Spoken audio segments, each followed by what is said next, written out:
Hey guys, it's Nicole from Chronicles of a Crafter. Welcome back. I'm going to start a new series on how to create a junk journal from beginning to end. I think it's important for me to at least be able to explain how I'm making junk journals and all the items that you can use in order to make a junk journal. I have a couple of examples here. Basically, this is a junk journal that I'm using just as the demonstration purposes.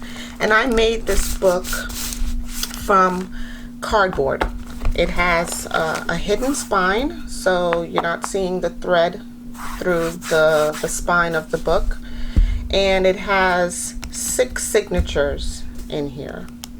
Now, there's many different ways you can make a junk journal. Some people tend to create their signatures before they create the book cover.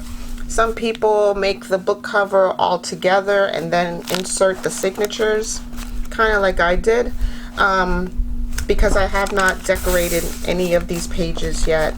I just use it as an example. When I make ephemera, I clip them into my junk journal. Which is another thing that I can also do, is use this journal as my ideas book. I can put items that I've made in here, so I just use this as an example of how many signatures can fit into a 1.5 inch spine. I believe that's what this is. Oh, I'm sorry, it's a 2-inch spine. Okay, so 6 signatures can comfortably fit in a 2-inch spine journal. And this is just covered in some fabric, and then I line the inside with paper, and I put some ribbon and such in there. There's also a book plate on the cover, as well as some wooden beads and a little faux flower at the top here. This is a wooden bead, butterfly bead. So let's go ahead and try to make something similar. I'll show you some of the tricks that I've used in order to get this, and we can just get started. Okay, let's do it.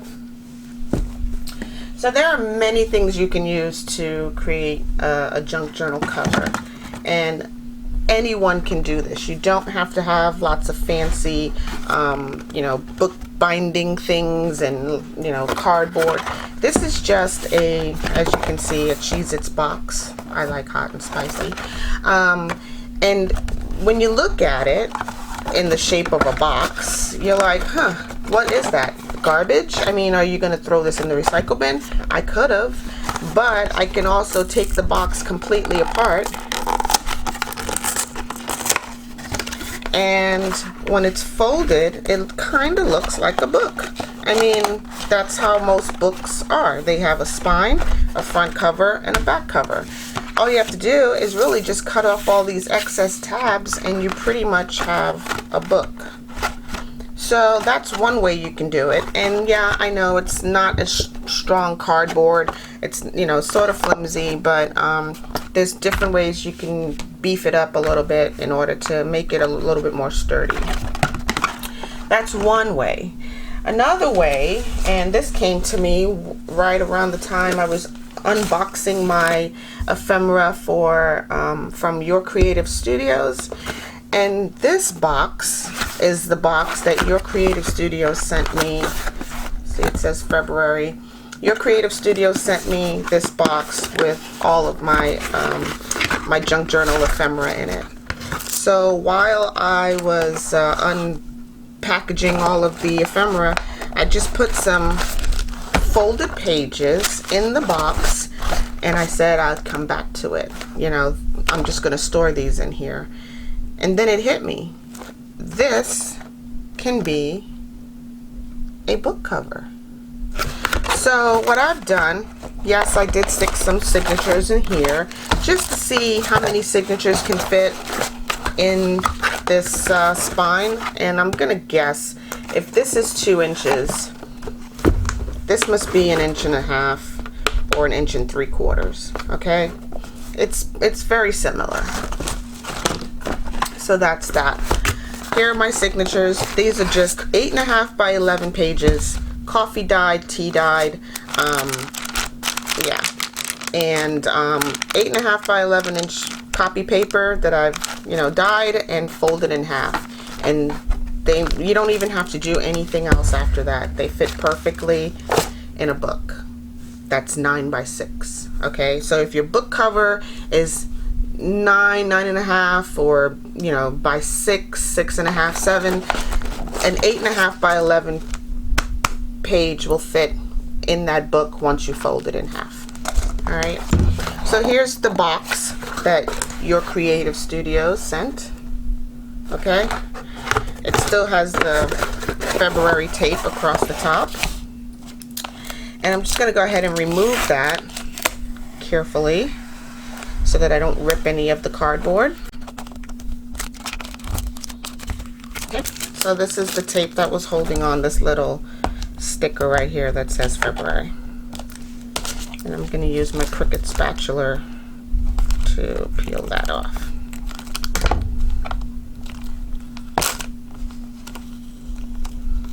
Alright, so that's that. So yeah, this tape is rather sticky. It's packaging tape, like what you would send through the mail if you packaged a box up to mail out. And it's still very tacky and sticky.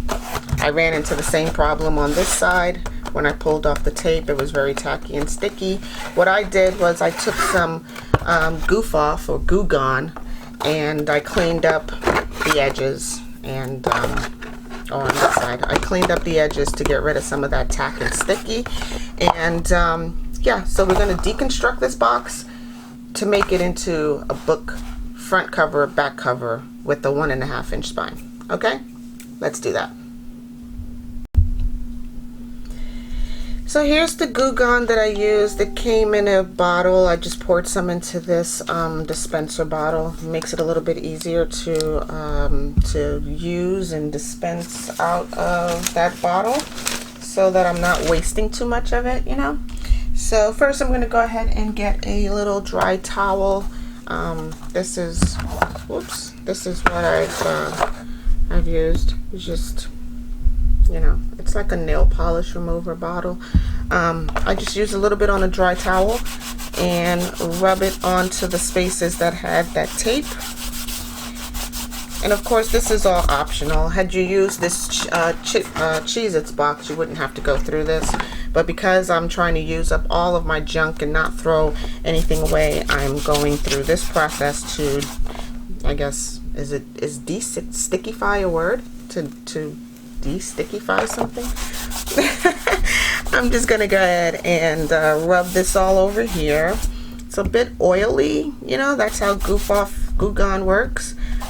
So it's a bit of an oily substance that removes tape or, you know, anything that's sticky. Now with this, with the inner label, I'm going to use my heat gun. And this is how I normally remove labels off of, you know, the majority of the packaging that I receive before throwing it in the trash. I just heat up the label, and then it just peels right off. And it normally does not tear the box at all. Okay? If you leave the heat gun on there long enough, you'll get a clean break from the tape. And again, I'm just rubbing a little bit of goof off on there just to get rid of that stickiness. It really doesn't matter. It's all going to get covered up anyway. So let's move on, talk about covers. So as you can see, this cover right here is a floral sunflower print. I believe I got this at a thrift store. I believe I got this piece of fabric at a thrift store. This was the piece of fabric that I was considering using. And this little bit of Goo Gone that got on here will dry. It'll dry clear and you won't even know that it's there. I was considering using this piece of fabric.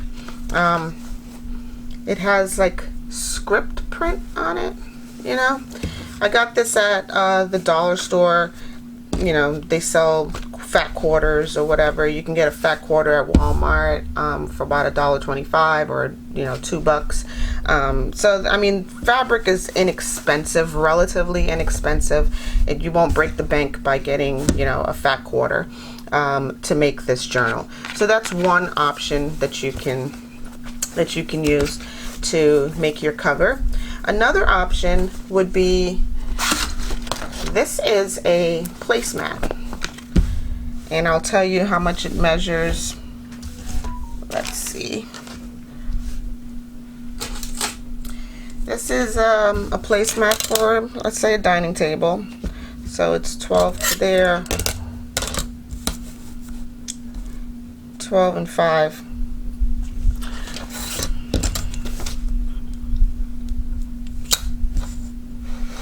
And by 11, so it's 18 by 11, right? So let's just double check.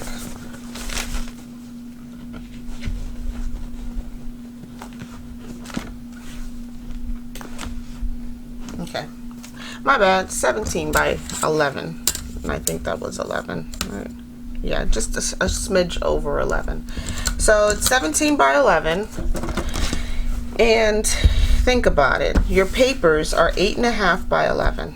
Okay, so we know the 11 part will work. And this is 17 inches. So if my book is 9 by 6, we have enough. The 11 will work. You fold this in half. Think about your spine. How wide is that? Maybe a 1-inch spine, maybe a 2-inch spine, depending on how big of a spine and how many signatures you want to go in there. And you now have 7 inches. Okay, so here's my spine. I've folded the book so that they meet on the corners, and I'm pushing against the edge here to create a spine. All right, let's just say my spine is 1.5 inches or 1 3/4 inches. Okay, that's what I have here, 1 3/4 inches. Okay, and now I have a 7-inch book page or book cover going that way. All right, so we know that 8.5 by 11 sheets of paper folded in half will fit in a 7-inch book page. Okay, all right, so moving on. Again, this is just a placemat. I bought this at the Dollar Tree a while ago. I think it's very pretty. This is my favorite color, and I think the blues and the yellows really work well together. But here's my dilemma. I have so many pieces of ephemera that I've made over the months that I've been creating junk journals, that their theme are butterflies.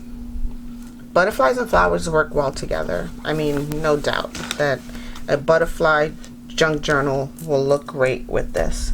But then I found this piece of fabric, or this placemat, and again, my favorite color, and there are butterflies all over it. Butterflies and bees, and yeah, more butterflies. I mean, this is perfect. So I decided to use this piece of fabric or placemat that I paid $1 for to make my journal cover with. Again, we're going to deconstruct this box. Should be fairly easy,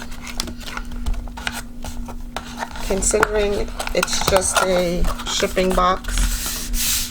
Okay, so now that it's open, you can see we're just going to remove all the flaps from the edges, and then we'll have a book cover. Okay, and again, this will dry over time. I'm not really that concerned about it. I could have even left it on there, considering it was sticky and I need to stick this to it anyway. But just to show you that you can remove the stickiness if you're not using fabric or something that will hide it. it can be removed by just using a little bit of glue gun and your heat gun or what have you. Okay, let's go ahead and cut off these flaps, and then I'll show you how I assemble the cover, the fabric to the book cover.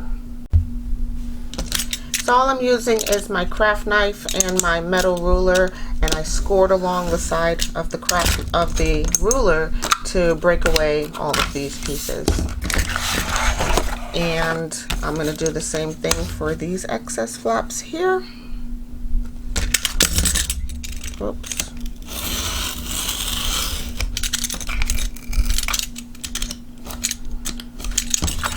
So that, and the same for this side. And you can use any cardboard box. You'll just have to do a little bit more cuts to it. It may not look like a book right off the bat when you start, or when you have it in a box form, but you have to imagine what else can this piece of trash be before throwing it away. So here I have my book cover. Okay, it's a little bit higher on one side. That means I just need to shave off a little bit more over here, but it'll all line up once I get it cut down to the right size. And again, very slowly, carefully. I'm never taking my eye off of that knife. I'm always looking at the knife and not where it's going next, to make sure that my hands are safe.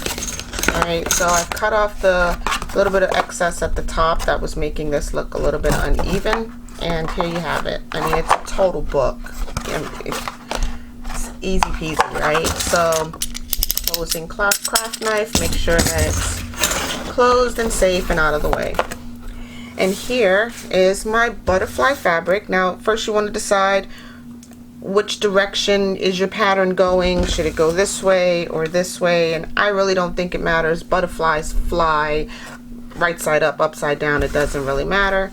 But just looking at my some of my sideways butterflies, their feet are at the bottom. So like this one, he's at the bottom. His little stomach is facing down. So I think that's the way I'm gonna do it. Actually, it really doesn't matter. I mean, now that oh yeah, it does matter. His little feelers are right side up, or they were upside down. Okay, so this is my pattern. This is the direction that I want my my fabric to be. I'm gonna go ahead and flip it over on its horizontal, right? Flip it over on the horizontal and lay it out. Then I'm going to take my Your Creative Studios, formerly Your Creative Studios box, and place it right in the center of the paper, of the fabric, I'm sorry. Alright, so there it is. It's right smack dab in the center of the fabric. If it's not even, you want to get it pretty even. Centralized is the ultimate goal here, because what we're going to do next is glue this cardboard to the fabric. And to do that, so that it's a smooth, even application of glue, I'm going to use Fabrifix, because it glues fabric to fabric, paper to paper, and paper to fabric. Okay, I found my little silicone applicators. This will help get me an even, smooth application of the Fabrifix glue. I can even, to save on some Fabrifix craft-a-lanch, I can use some of my Scotch Create glue stick for the center of my fabric. So let's do a little bit of that, just to make sure you get a pretty good hold on all the center pieces of the cardboard.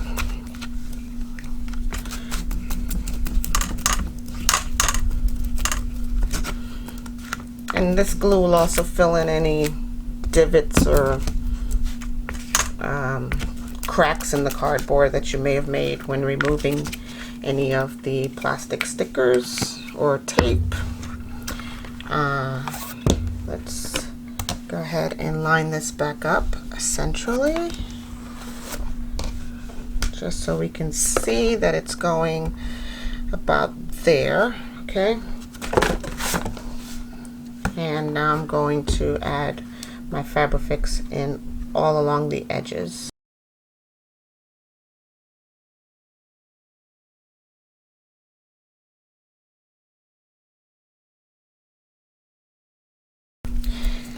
And with that, I'm then going to use my silicone applicator to smooth them out so you don't get any bumps forcing through on your fabric.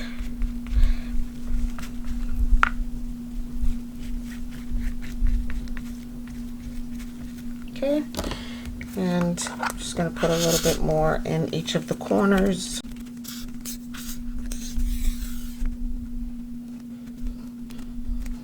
And then I'm going to flip my book cover over, and again line it up centrally onto the fabric.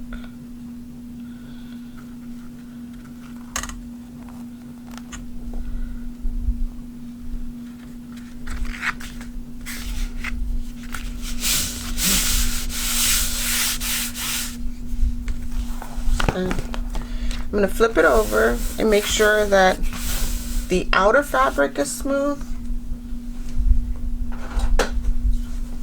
I'm also going to use my brayer and just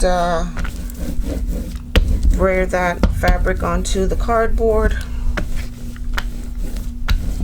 just to make sure that my outer fabric is smooth and adhered to the cardboard cover.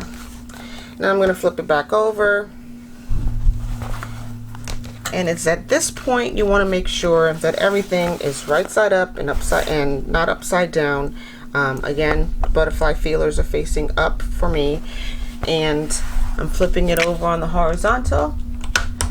And at this point, I'm going to put a little arrow here in the spine,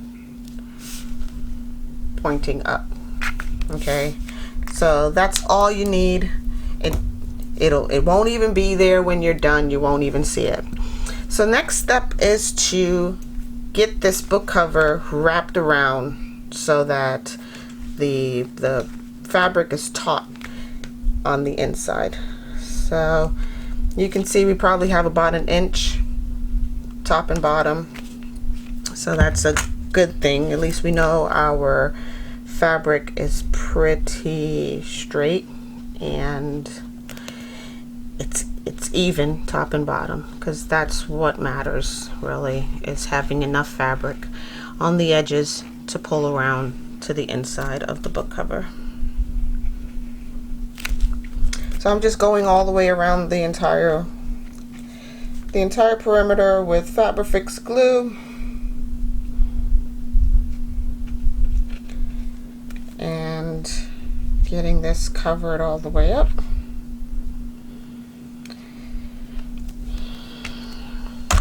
It'll be a lot easier this way. So some people cut off their corners so that they don't get the bulk. I am going to, what am I going to do? I'm going to do that. Let me get my fabric shears. Everything's connected to something else when I go to pull on it. Okay, so all I'm going to do at this point, I'll turn my book around this way. I'm just going to angle my cut on this side, angle my cut on that side, and cut around the corner of the fabric. This may work, this may not work. I might be starting all over again. But what you don't want to do is get too close to this corner right here that your corner of your cardboard pokes through your fabric. So let's go ahead and do that, and let's do this other side here.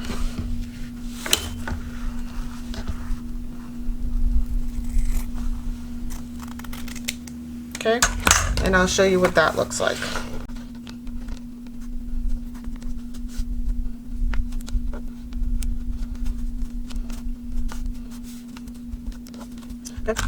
So this is what a tucked corner would look like if you were to cut the edges, and you'll have a lot less bulk here in the corner. I'm going to show you what another method that you can use if you don't want to cut your edges. It's basically a blanket tuck, and all you do is fold your corners over on a 45-degree angle. So you're making this cute little triangle here in the corner of your book, and the same goes for this side. And you want to pull it taut. Okay, so sorry, now you have this. Okay, and we're going to go ahead, I'm just going to add a little bit more glue here. And fold over this edge. Either one works for me. I've done it both ways. Sometimes what you will find is if you cut your fabric too close to the edge, it will, your cardboard corners will poke through. And in the process of gluing these edges down, I'm just going to go ahead and get a little bit more glue underneath this side of the fabric. So there's that, and as well as on this side of the fabric.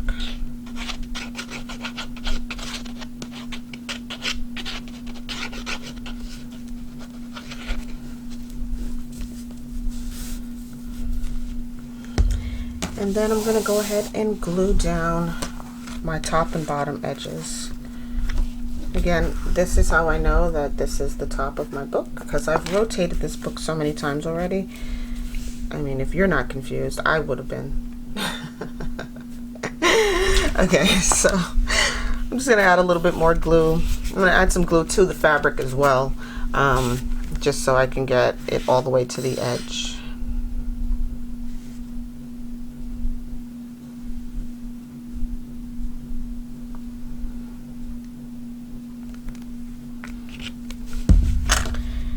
And I'm going to tuck my corners again, make sure they're in there nice and tight. And then I'm going to fold over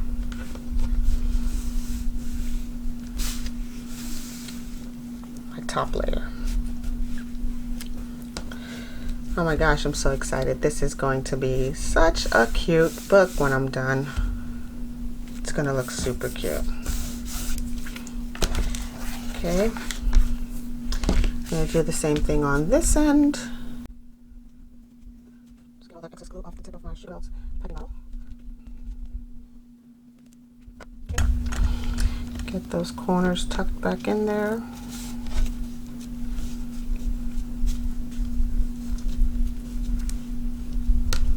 And I'm going to flip over this bottom edge,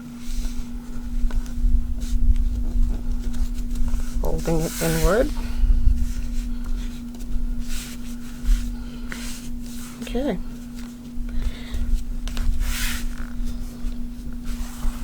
Alright, again, this is my top because of that little arrow. Alright, so here we have it. By using the Scotch Create glue on the outer cover, it gives the book enough give so that it doesn't tear, you know, the fabric, or it's not like so tight that it won't close. So by using the glue stick underneath the major portions of it, it gives the book some room to bend and fold for now, because we do need it to be trained into becoming a book and not a box. Okay, so just checking to make sure that my fabric is straight and none of it is twisted or, you know, snagged in either corner, as well as there's no wrinkles on it. Okay, Just going to give that a minute to dry, but essentially this is your book cover. It's all done. If you want it, you can then, do your 3-hole pamphlet stitch. That looks so good right there. You do your 3-hole pamphlet stitch, your threads will be on the outside, and you can then insert your signatures at that point. But I'm going to do something a little bit different, and I'll save that for my next video. I want to thank you guys for watching, and I hope you did get some value out of this video. And like, subscribe, and share with your friends and family, and I'll see you in my next video. Bye!